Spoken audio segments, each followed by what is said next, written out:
front commun pour mettre l'emphase sur notre détermination et à créer une fin à la violence, une paix qui sera durable, dans laquelle nous allons tous participer.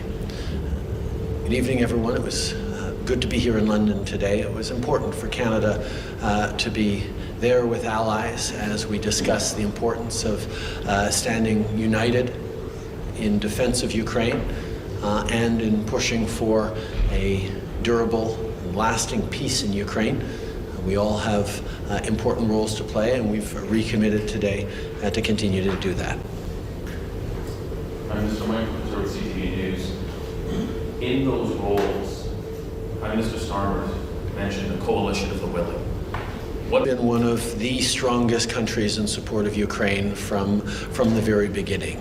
For over 10 years now, we've been training Ukrainian defense forces. We're up to close to 40,000 Ukrainian troops that we play a significant role in training, as is the UK, who is our primary partner in that.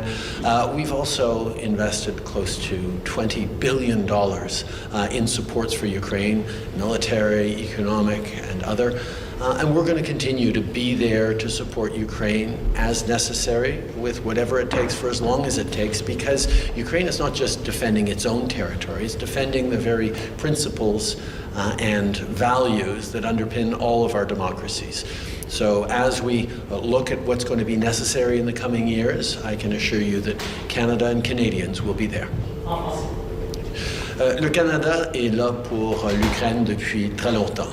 Ça fait plus de 10 ans qu'on fait de la formation en Ukraine, depuis l'invasion illégale il y a 11 ans de la Crimée et certainement depuis l'invasion totale il y a 3 ans. On est là avec presque 20 milliards de dollars en appui. On va continuer d'être là pour l'Ukraine avec l'aide nécessaire. On fait partie des réflexions sur comment on va établir une paix, comment on va garder la paix et s'assurer que ça dure. Et à ce niveau-là, je peux assurer tous nos alliés et surtout nos amis ukrainiens que le Canada continuera d'être au rendez-vous. Prime Minister Starmer said specifically it will mean UK boots on the ground and planes in the air. From your answer, I am taking that will not mean Canadian boots on the ground.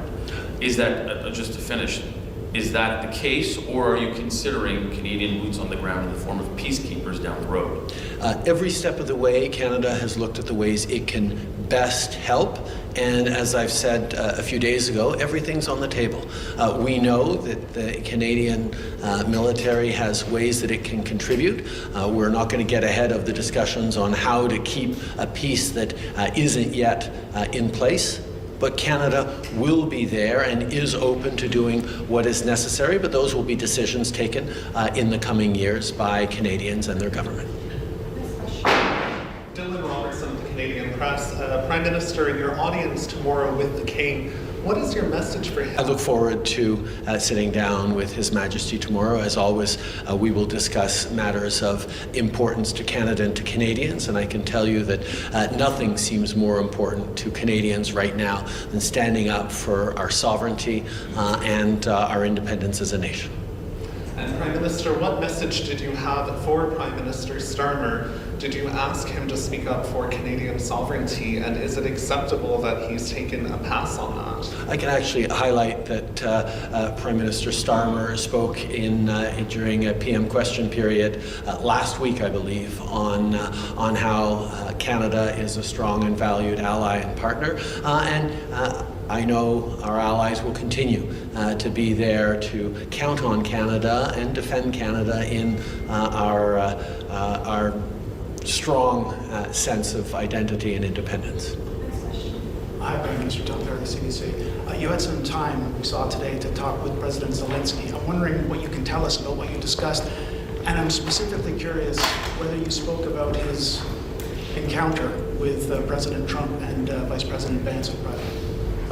Obviously, I have spent a lot of time with Volodymyr Zelensky over the past years. We had a great sit down just last week when I was, a few days ago, when I was in Kyiv to talk exactly about